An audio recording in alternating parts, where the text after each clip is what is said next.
فلاورس بۆیەوە بینەرانی خۆشەویستی تلڤیزیۆنی کۆمەڵا بە یارمەتی ئەوڕێیانی هاوکارم لە خزمەتەوەی عزیزداین بۆ پێشکەشکردنی گەشتی هەواڵەکانی ئەمڕۆ هەینی. سەرەتا سەردی ڕێگرنگترین هەواڵەکان. کۆبوونەوەی خەڵکی کرماشان لەسەر مەزاری ڕەزا ڕەسایی. برینداربوونی 6 کۆڵبەر لە سنووری بانە. یان لەدەستانی دوو کرێکار لە شارەکانی تاران و هەمەدان. دەست بەسەرکردنی سێ هاوڵاتی لە شارەکانی سنا، ئیلام و بۆکان. ناڕوونی چارەنووسی مۆنیژە خۆشنود لە بۆکان. بێبەریکردنی متەلب ئەحمەدیان لە دەرمان. درێژەی مانگرتنی پەرەسەران لە چەند شاریێران. کۆبوونەوەی ماڵدزراوانی شرکەتی ڕەزایەت خودرۆ لە قەزوێن و خۆپێشاندانی ئێرانیان و ئەفغانستانیەکانی ئەڵمان لە بەردەم باڵوێزخانەی ڕژیم.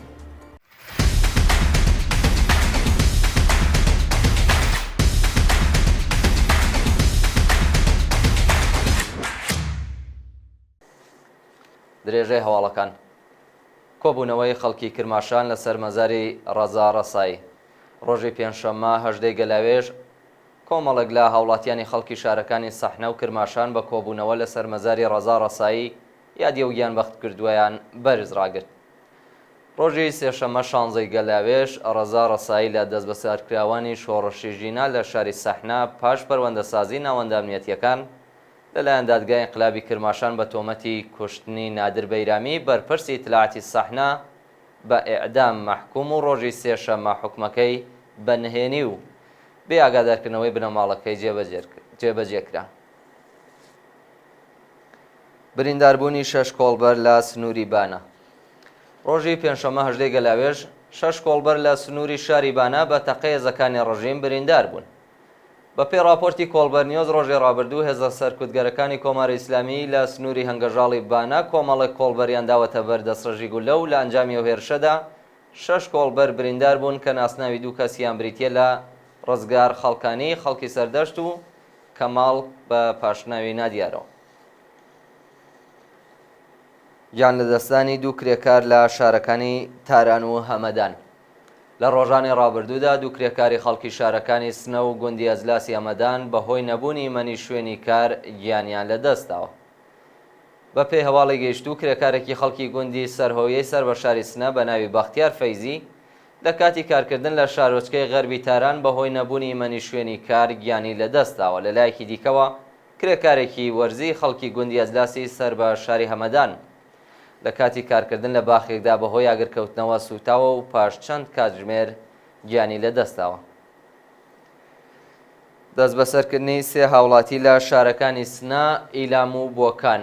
لە ڕۆژانی ڕابردوودا سێ شارۆمەندی خەڵکی شارەکانی سنا، ئیلام و بۆکان بە ناوەکانی سامان میرزایی، مەریەم ڕۆستەمی و ئەردەڵان مینا لەلایەن هێزە ئەمنیەتیەکانەوە دەست بەسەر کراون. بە پێی راپۆرتەکان ژنێکی گەنجی خەڵکی ئیلام بە ناوی مەریەم ڕۆستەمی ڕۆژی دووشەممە 15 گەلاوێژ بە هۆکارێکی نادیار لەلایەن هێزە ئەمنیەتیەکانەوە دەست بەسەر و بۆ شوێنێکی نادیار گوازراوەتەوە.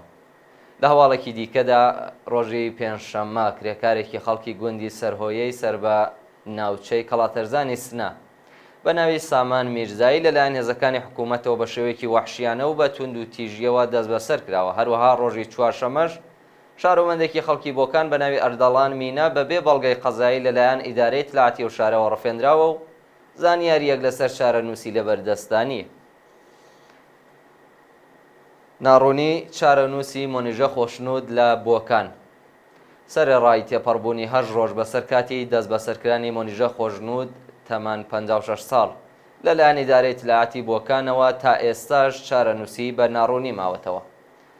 ڕۆژی چوارشەممە 10 گەلاوێژ مۆنیژە خۆشنود لە هێرشی هێزە ئەمنیەتیەکانی بۆکان بۆ سەر ماڵەکەی دەست بەسەر کرا. مامورانی ئیدارەی ئیتلاعات وێڕای پشکنینی ماڵی ئەو هاوڵاتیە دەستیان بەسەر کەلوپەلە شەخسیەکانی داگرتووە و ناوبراویان بۆ شوێنێکی نادیار گواستۆتەوە. بێبەریکردنی متەلیب ئەحمەدیان لە دەرمان. متەلیب ئەحمەدیان بەندکراوی سیاسی ڕاگیراو لە زیندانی ئێڤین سەرەڕای خراپی دۆخی تەندروستی لە دەستڕاگەشتن بە خزمەتگوزاری پزیشکی بێبەش کراوە. بە پێی راپۆرتی کەمپینی بەرگری لە بەندکراوانی سیاسی و مەدەنی متەلیب ئەحمەدیان ماوەیەک لەو بەرنەشتەرگەری بۆ کراوە، بەڵام بەهۆی بێبەشبوون لە دەرمان برینەکانی عفونەتی کردووە و دۆخی تەندروستی ناجێگیرە. بە وتەی چالاکانی مەدەنی بەرپرسانی قەزایی و ئەمنیەتی ڕژیم نوێ ڕایدانانی وەسیقەی قورس بۆ ئازادی و بەندکراوە سیاسیە لەگەڵ مەرەخەسی دەرمانی و ئازادی کاتی ناوبرا و دژایەتی دەکەن. بردومانی بەردەوامی ناوچە شاخاویەکانی هەرێمی کوردستان لەلایەن تورکیاوە. ڕۆژی پێنجشەممە 18 گەلاوێژ فڕۆکە جەنگیەکانی دەوڵەتی تورک چەند ناوچە شاخاویەکانی هەرێمی کوردستانیان بە چڕێی بردومان کرد و زیانێکی زۆریان بە کەشاوەرزانی ناوچەکە گەیان. بە پێی راپۆرتی میدیاکانی هەرێمی کوردستان ناوچە شاخاویەکانی شارباژێر، گەڵاڵە و باساوێ لەلایەن ئەرتەشی تورکیا و بە چڕێی بردومان کراوە و بەهۆی ئاگرکەوتنەوە لە پوشوپاوانی ئەو سێ ناوچەیە زیانێکی زۆر بە کەشاوەرزان گەیشتووە. درێژەی مانگرتنی پەرستاران لە چەند شاری ئێران.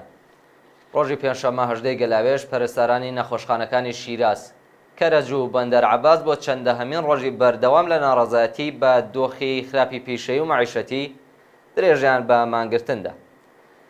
پەرستاران لە پەیامێک کە بۆ ڕایگشتی بڵاویان کردوێتەوە داوایان لە خەڵکی ئێران کردووە دەنگی ناڕەزایەتی کادری دەرمان بن و پشتیوانیان لێ بکەن. پەرستاران خوازیاری چوونە سەرەوەی ئاستی هەقدەست، کەمکردنەوەی ساعەتی کار، زیادکردنی تعرفەی پەرستاری، تەزمینی ئەمنیەتی پیشەیی، پێدانی داخوازیە دواخراوەکان، ڕێگری لە کۆچکردنی کادری دەرمان بۆ دەرەوەی وڵات و هەروەها دامەزراندنی هێزی کاری نوێ بوون. کۆبوونەوەی ماڵدزراوانی شرکەتی ڕەزایەت خۆدرە و لە قەزوێن. ڕۆژی پێنجشەممە 18 گەلاوێژ ماڵدزراوانی شرکەتەکانی ڕەزایەت خۆدرە و تەراوەتنووین لە شارستانی تاکستانی قەزوێن بۆ جارێکی دیکە دژ بە ناڕوونی چارەنووسی داراییەکانیان خۆپێشاندانیان کرد. شرکەتەکانی ڕەزایەت خۆدرە و تەراوەتنووین سەر بە پاسدارێکی ڕژیم بە ناوی محەممەد ڕەزا غەفاریە و ئەو بەرپرسە گەندەڵی ڕژیم بە بیانووی هاوردەکردنی ئۆتۆمبیل پارەیەکی زۆری لە خەڵک وەرگرتووە. ماوەی زیاتر لە 1 ساڵ بەسەر ئەو مامەڵەیە تێت پەڕ دەبێت، بەڵام هیچ ئۆتۆمبیلێک ڕادەسی خەڵک نەکراوە و چارەنووسی پارەکانیشیان نادیارە. هەرچەند ماڵدزراوان سکاڵیان لە دادگوستەری قەزوێن تۆمار کردووە، بەڵام هێشتا وەڵامێکیان وەرنەگرتووە. گواستنەوەی نەرگس محەممەدی بۆ نەخۆشخانەی دەرەوەی زیندان. بە پێی راپۆرتی کانونی مافی مرۆڤێران، نەرگس محەممەدی چالاکی مافی مرۆڤی بەندکراو لە زیندانیەڤین بەهۆی جەڵتەی دڵەوە دۆخی تەندروستی تێکچووە و ڕەوانەی نەخۆشخانە کراوە. ڕۆژی سێشەممە 16 گەلاوێژ بەندکراوانی سیاسی ژن لە زیندانیەڤین دژ بە جێبەجێکردنی سزای ئەعدامی ڕەزا ڕەسایی ناڕەزایەتیان دەربڕی، بەڵام مەئمورانی زیندان هێرشیان کردە سەر بەندکراوان و وێڕایشکاندنی کەلوپەلەکانیان چەند بەندکراویان بە لێدان و شکنجە بریندار کرد. پەروەندەسازی ناوەندە ئەمنیەتیەکان بۆ پیرۆزنامی چالاکی فەرهەنگی خوزستان. پیرۆزنامی ئەندامی کانونی سنفی فەرهەنگیانی پارێزگای خۆزستان پاش پەروەندەسازی ناوەندە ئەمنیەتیەکان بۆ جارێکی دیکە بانکێشتی دادگای ئینقلابی ئەهواز کرا. لە ماوەی چەند ساڵی ڕابردوودا پیرۆزنامی چەند جار بانکێشتی دادگای ئینقلابی ئەهواز کراوە. سازکردنی دۆسیەی نوێ بۆ چالاکە سنفیە لە حاڵێکدایە کە پێشتر لە 3 پەروەندەی جیاجیادا بە زیندان و جەریمەی ماڵی مەحکوم کرابوو، بەڵام حکمەکەی لەلایەن دادگای پێداچوونەوە هەڵوەشێنراوە.